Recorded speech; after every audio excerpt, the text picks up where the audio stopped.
The interview room was never meant to be quiet.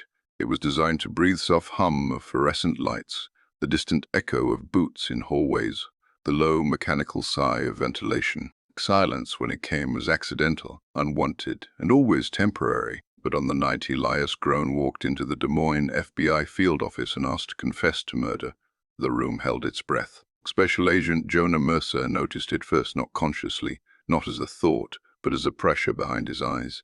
The kind that came before migraines and after bad news. He had been with the Bureau for 14 years, long enough to know that instinct was just experience wearing a different coat. And right now, instinct was whispering the same thing over and over.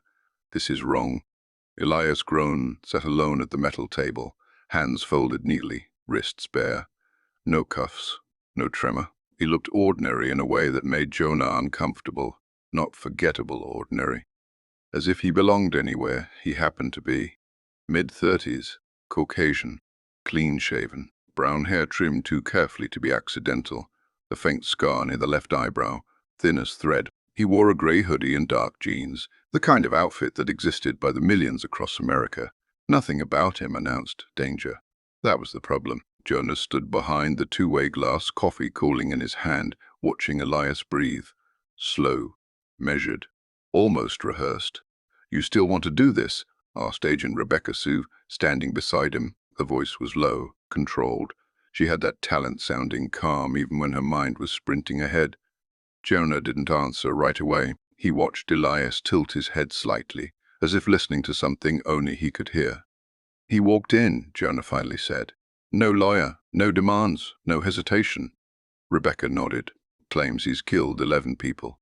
Across 4 states," Jonah added, "and not one missing persons match, not one open case aligns with his details." Jonah took a sip of coffee and grimaced. Cold, bitter, yet. Rebecca glanced at the file in her hands, thin, almost insultingly so. Local PD ran him already. No priors, clean background, no financial red flags, no violent history. Jonah exhaled slowly. Which means one of 2 things. Rebecca didn't ask, she already knew. "Either he's lying," Jonah continued, "or he's better at this than anyone we've ever seen." The buzzer sounded. The door to the interview room unlocked. Rebecca met Jonah's eyes. "You want to take lead?" He nodded. Inside the room, the air felt heavier. Elias looked up as Jonah entered, his eyes bright, not nervous, not fearful. Curious, as if Jonah were the one being evaluated. Jonah sat across from him, placing the recorder between them. "I'm Special Agent Jonah Mercer. Before we begin, I need to advise you. I understand my rights," Elias said gently. His voice was calm, almost warm. "You've already done that twice. I don't want a lawyer. I want to talk." Jonah paused. That tone, gentle, caught him off guard. "All right," Jonah said, pressing record. "State your name for the record." "Elias Andrew Grone. And you're here because—" Elias folded his hands tighter. "Because I've killed people." Jonah didn't flinch. He'd heard confessions before. Screened ones, slurred ones, tear-soaked ramblings and cold, clinical admissions. This was none of those. "How many?" Jonah asked. Elias looked at the table, as if counting the scratches in the metal. 11, Jonah nodded. "Names?" Elias smiled faintly. "That's complicated." Jonah leaned back. "Try me." Elias raised his eyes again, and for the first time, Jonah felt something shift. Not fear, not threat, recognition. "I didn't know them," Elias said. "Not really, but I remember them better than anyone else ever will." "That's convenient," Jonah replied. Elias shrugged. "Truth often is." Jonah slid a photograph across the table, generic, blank. "Start at the beginning." Elias inhaled slowly. "The first was a man named Caleb Rowe," he said. "Or at least that's what he told me his name was." Jonah's pen stilled. "Where did this happen?" "A bus station in Omaha. Winter. Snow so heavy it swallowed sound." Jonah glanced at Rebecca through the glass. She shook her head. "No record." Elias continued, unbothered. He was eating soup from a paper cup. Chicken noodle. He spilled some on his coat and laughed at himself. Said it always happened when he was nervous. "Nervous about what?" Jonah asked. "Living," Elias replied. "Some people are nervous about dying. Others are nervous about continuing. Jonah felt a chill creep up his spine. And you killed him? Yes. How? Elias's eyes didn't flicker. I didn't. Jonah frowned. You just said. I said I killed him, Elias interrupted softly. I didn't say I did the killing. Jonah leaned forward. Explain. Elias took a breath, deeper this time. Caleb stepped in front of a truck 3 days later. Witnesses said he looked calm, peaceful. Jonah's jaw tightened. So you're confessing to murder by conversation? I told him he didn't have to be afraid anymore, Elias said. I told him that the world wouldn't notice his absence, that the silence after would be kind. That's not murder, Jonah snapped. Elias tilted his head. Isn't it? The room felt suddenly smaller. Jonah forced himself to breathe evenly.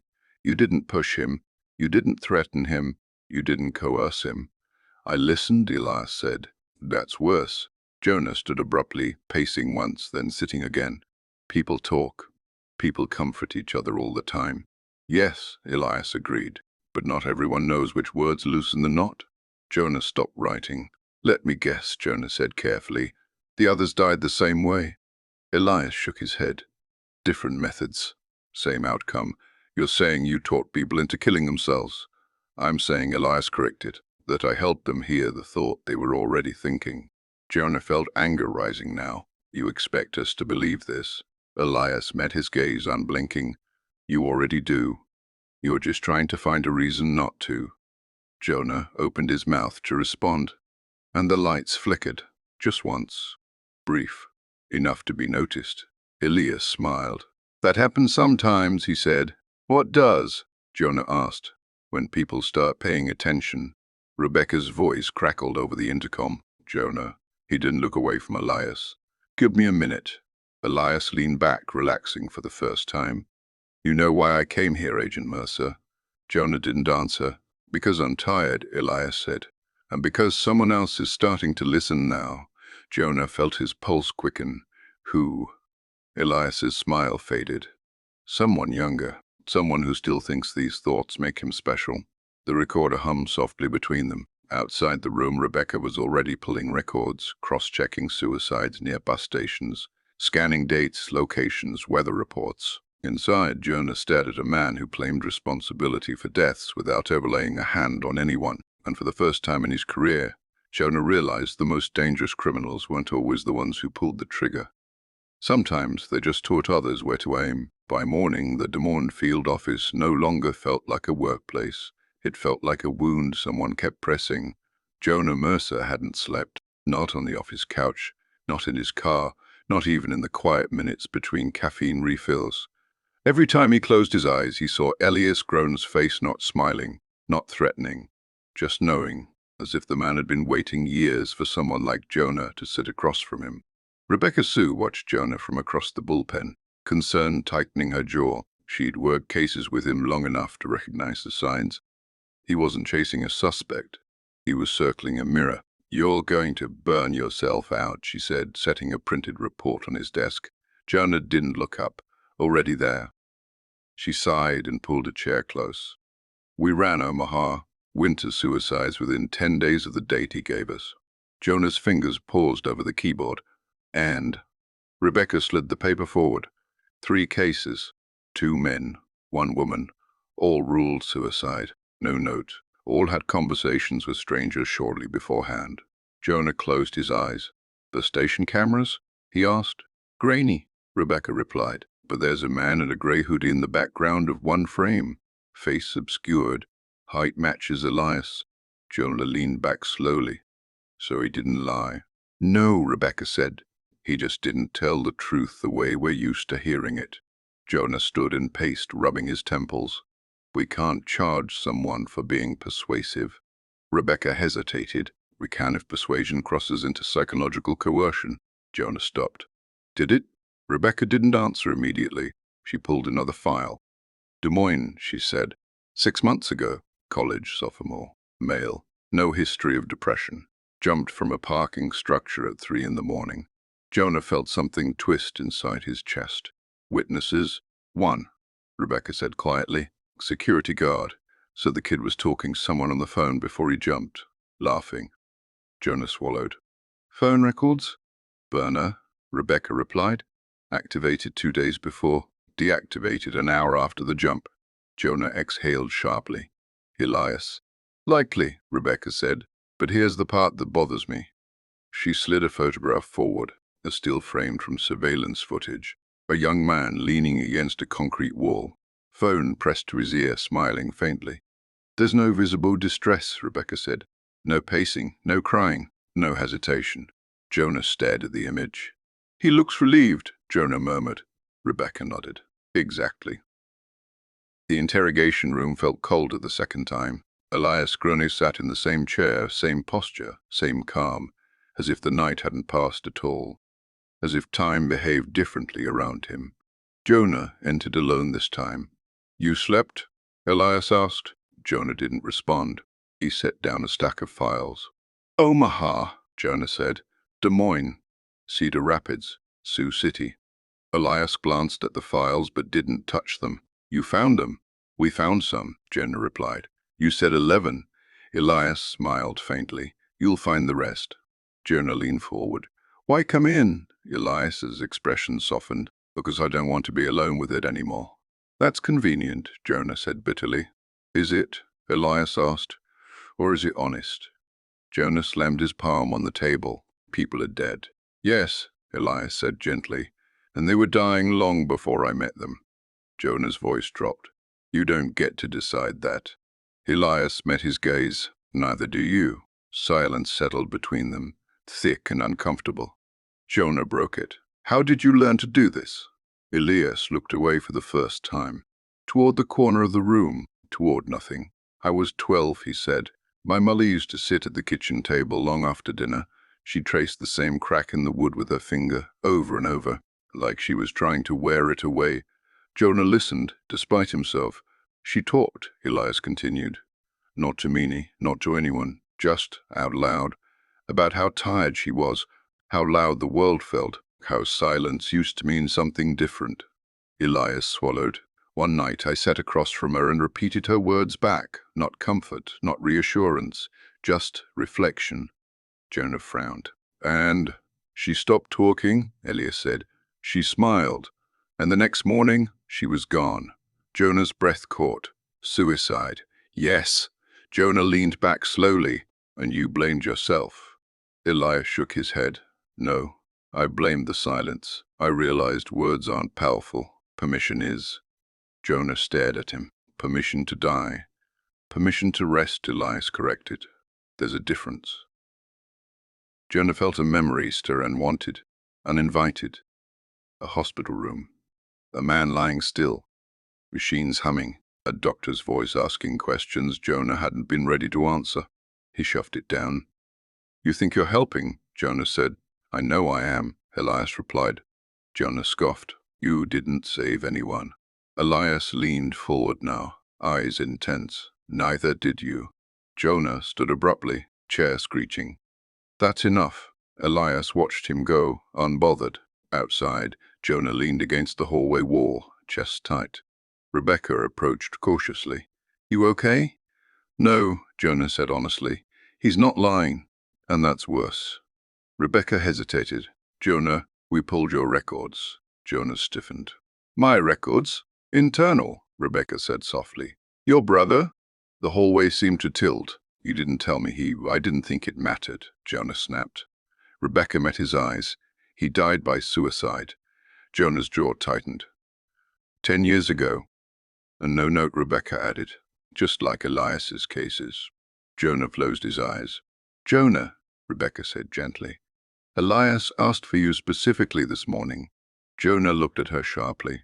How did he know? Rebecca swallowed. That's what scares me. Back in the interview room, Elias looked almost sad. I didn't choose you, he said before Jonah could speak. You chose yourself. Jonah's voice was hoarse. You knew. Elias nodded. Loss leaves fingerprints. Jonah clenched his fists. Don't you dare, I won't, Elias said softly. But you should. Jonah stared at him. Why me? Elias leaned back. Because you listen, even when you pretend not to. Jonah felt anger give way to something else. Something more dangerous. What happens next? Jonah asked. Elias's gaze drifted upward, as if listening again. "Someone else is learning," he said, "and they're not as careful as I was." Jonah's blood ran cold. "What do you mean?" Elias looked back at him. "I gave permission to those who asked for it. This one, he's taking it." The recorder hummed. Outside, alarms began to ring, not literal ones. Phones buzzing, screens lighting up, reports coming in. Another death, another voice, and somewhere between the words Elias had spoken and the ones Jonah hadn't yet faced, the case stopped being about a man who confessed to crimes that never happened, and became about how close anyone could come to believing they deserved to disappear. The third death came before noon. That was how Jonah Mercer knew the case had crossed a line that couldn't be uncrossed. It wasn't the body count. Numbers had never been the true measure of damage. It was the timing. The way it slipped between morning briefings and half-drunk coffee cups, between professional detachment and the fragile lie that control still existed. The victim was 16, male, suburban, honor roll student, no history of depression, no disciplinary records. Parents described him as quiet but happy, which Jonah had learned meant we didn't hear the questions because we didn't know how to listen for them. He jumped from his bedroom window at 9:17 a.m. Rebecca stood beside Jonah in the incident room, staring at the wall-mounted screen as if it might blink first. "No note," she said. Jonah didn't respond. "Phone wiped," she continued. "Except one call." Jonah's jaw tightened. "Unknown number. Burner," Rebecca said. "Activated 3 days ago." Jonah exhaled through his nose. "Not Elias." "No," Rebecca agreed. "Different cadence, different phrasing." Jonah closed his eyes. "Less careful," Rebecca added. That was the word Elias had used. Careful. The imitator didn't sit across from his victims and listen. He didn't reflect their doubts back to them gently, like turning a mirror so they could see their own exhaustion. He pushed. Jonah felt it in the transcripts, in the recovered fragments of audio pulled from corrupted backups and cloud scraps. "You don't belong here. They'll be fine without you. You're only delaying the inevitable." It wasn't permission. It was erosion. They brought Elias Grone in again that afternoon. For the first time since his arrest, he looked afraid. Not panicked. Not desperate. Afraid in the way people get when they realize they've misunderstood their own shadow. "This wasn't supposed to happen," Elias said quietly. Jonah leaned against the wall instead of sitting. He needed distance, needed to remind himself where he ended and Elias began. "You taught him," Jonah said flatly. Elias shook his head. "I spoke near him." "That's not the same thing." "You planted the language," Jonah snapped. "You normalized the idea." Elias's voice trembled just slightly. "Ideas don't kill people. Certainty does." Jonah pushed off the wall. "Then help us." Elias looked up. "You already know who it is." Jonah froze. "No." "Yes," Elias said. "You recognize the cadence." Jonah's throat went dry. "You don't know that." Elias leaned forward, chains drinking softly. "You do." The room felt smaller again, like it had during the first confession, like the walls had learned how to listen. "It's a younger voice," Elias continued, "still sharp at the edges, still angry at the world for not noticing his pain." Jonah's hands curled into fists. "He doesn't want to be heard," Elias said. "He wants to be right." Jonah swallowed. "Say his name." Elias closed his eyes. "Daniel Mercer." The sound Jonah made wasn't a word, it was a fracture. Rebecca was already there when Jonah stumbled into the hallway. She caught him before he hit the wall. "No," Jonah whispered. "That's not possible." Rebecca didn't argue. She didn't need to. Daniel Mercer, Jonah's younger brother. 5 years apart, same father, same laugh when they were kids, same stubborn need to fix what couldn't be fixed. Daniel, who'd dropped out of med school after Jonah's FBI graduation. Daniel, who'd started volunteering at crisis hotlines. Daniel, who'd called Jonah the night before he died and left a voicemail Jonah had never listened to. "I should have." Jonah choked. Rebecca held his arm tighter. "Jonah, he died," Jonah said, 10 years ago. Rebecca's voice was gentle. So did Elias's mother. Jonah stared at her. "You think, I think," Rebecca said carefully, "that grief doesn't always stop when the body does." The truth came apart slowly, not all at once, not clean.